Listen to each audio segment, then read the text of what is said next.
જોઈ રહ્યા છો ગુજરાતની એક એવી ચેનલ કે જે તમારા શહેરના પળે પળના સમાચારો તમારા સુધી પહોંચાડે છે। સ્વાગત છે આપનું A1 અભિક્રાઇમ ન્યૂઝમાં। હું છું એન્કર અર્પિતા પટેલ। ગાંધીધામના પડાણાની નજીક ગ્લો ઇન્ડિયા નાઇસ લુક કંપનીમાંથી શંકાસ્પદ CPU તેલનો જથ્થો ઝડપાયો। ગાંધીધામ બી ડિવિઝન પોલીસે એક આરોપીને ઝડપી પાડ્યો। 325 લીટર શંકાસ્પદ CPU તેલ સાથે ₹19,500નો મુદ્દામાલ કબજે। રમેશકુમાર અરોડા સામે કાર્યવાહી। પૂર્વ કચ્છમાં ગેરકાયદેસર પ્રવૃત્તિઓ સામે ચાલી રહેલા અભિયાન અંતર્ગત ગાંધીધામ બી ડિવિઝન પોલીસે વધુ એક સફળ કાર્યવાહી હાથ ધરી છે।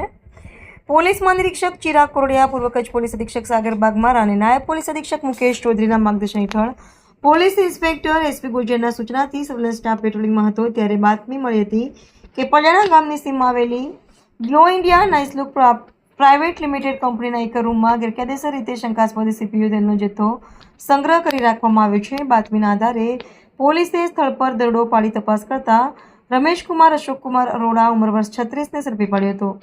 રિપોર્ટર ભરત ઠાકોર, કચ્છ।